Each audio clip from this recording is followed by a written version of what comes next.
Superradio DZWB Last Report! Na tayo ha, Quezon City Hall of Justice, binulabog ng threat. Bomb threat ha, ng bomb threat. Si Alan Gatos, ibubuo yung detalye niyan. Alan Gatos, pasok.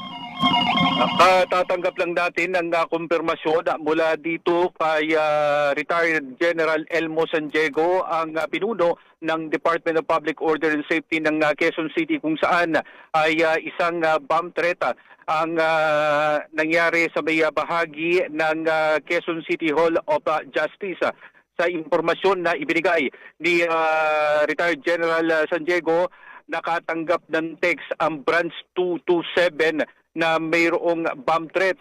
Dahil dito nagpasya si Executive Judge Maglaya na bakantehin ang buong building ng Justice Hall para magsagawa ng paneling ang Explosive and Ordnance Division at K9 unit ng Quezon City sa buong gusali. Dahil dito ay pinalabas yung lahat ng mga tao, maging ang mga empleyado sa Justice Hall.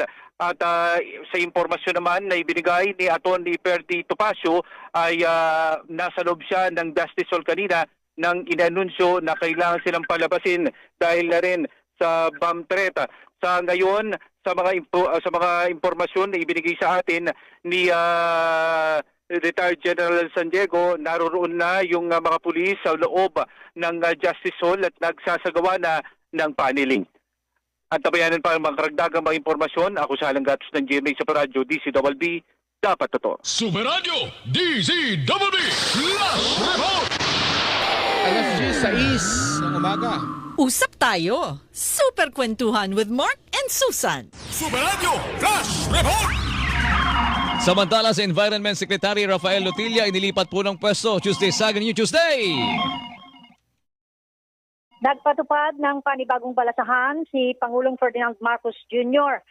Inianunsyo ngayon sa press briefing nitong si Palace Officer Undersecretary Attorney Claire Castro na inilipas si Environment Secretary Rafael Lutilla bilang ambassador ng Pilipinas sa Holy See. Nilinaw naman agad nitong si Castro na hindi pinag-resign at hindi nag-resign si Lutilla, kundi si Pangulong mismo ang nagtalaga sa kanya sa ibang pwesto. At ang papalit naman kay Secretary Lutilla sa DNR bilang acting secretary ng DNR, si Undersecretary Juan Miguel Cuna. Si Cuna ay dati na rin nasa DNR at nagsilbi doon bilang dating direktor at naging ASEC na rin. Sa ngayon, ayon dito kay Castro, ay nagpapatuloy ang matiwasay na transition ni Cuna at Lutilla upang magtuloy-tuloy lamang ang trabaho sa DNR. Habang nagpapatuloy din ang pagpasa ng Malacanang ng papel para sa mga acting secretaries ngayon sa gabinete, sa Commission on Appointment hanggang ngayon. Ako si Tuesday Sagunyo ng GMA Superradio DZWB, dapat totoo. Superradio Flash Report! Ito ang Super Balita sa Tanghali. Nation Superradio DZWB Last Report! Bantay Bulkan. Lava collapse sa Bulkang Mayon iniulat ng PHIVOX Flash Report mula kay Isa Avendaño Umali. Isa. Mayroong nagpapatuloy na lava collapse pyroclastic density current o PDC sa Bulkang Mayon sa Albay ngayong hapon ng Biyernes. Ito'y batay na rin sa huling ulat ng PHIVOX. Sa report ito ay na-record na kung 2:10 ng hapon habang nananatiling nakataas ang alert level 3 sa bulkan at patuloy na pinag-iingat ang mga residente sa lugar. Antabayanan ng update sa story na yan maya-maya lamang. Ako si Savendaño Mali ng GMA Superradio DZWB, dapat totoo. Maraming salamat, Isa Avendaño Umali. Bantay Bulkan. Superradio DZWB Last Report!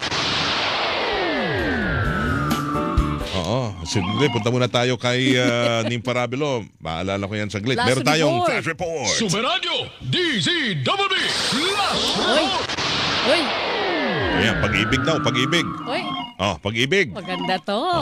Usapang pag-ibig ho. Ganda itong balita na to sa atin Talaga? May mga Oo. hindi parabilo na puno din ng pag-ibig. Ang Pag-ibig Fund po inanunsyo ang mas mataas na tubo ng regular savings at MP2 savings. Nympha. Mas lalaki ang ipon ninyo sa Pag-ibig Fund. Ayan, magtataas ang dividend rate ng Pag-ibig Fund, regular savings o yung tinatawag na P1 at ang return rate ng MP2 savings o yung modified Pag-ibig 2. Ang announcement ay ginawa ng pamunuan ng Pag-ibig Fund. So ang magiging interest rate, ito na mula 6.60% ngayon, magiging 6.62% ang dividend rate ng regular savings. Yung MP2 savings naman mula sa kasalukuyan na 7.1% o 7.10% ngayon, aakyat sa 7.12%. Yan yung magiging return rate. Tax-free ang nakita mula sa nasabing dividendo at sa return rate sa mga ipon sa Pag-ibig Fund. Yan ay inanunsyo ni na Secretary Jose Ramon Aliling, kalihim ng Department of Human Settlement and Urban Development at chairperson ng Pag-ibig Fund Board of Trustees.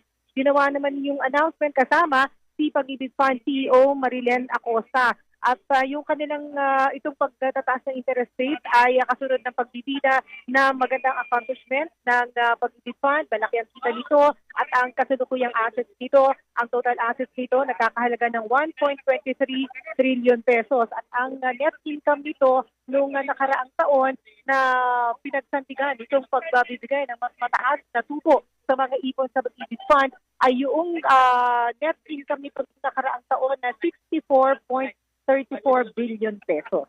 Ako si Nympha Ravelo ng Gemini Super Radio DZWB. Dapat Super Radio DZWB Last Report. O yung mga nanay at kaanak ng mga biktima ng gera kontra droga nagtipon sa UPD.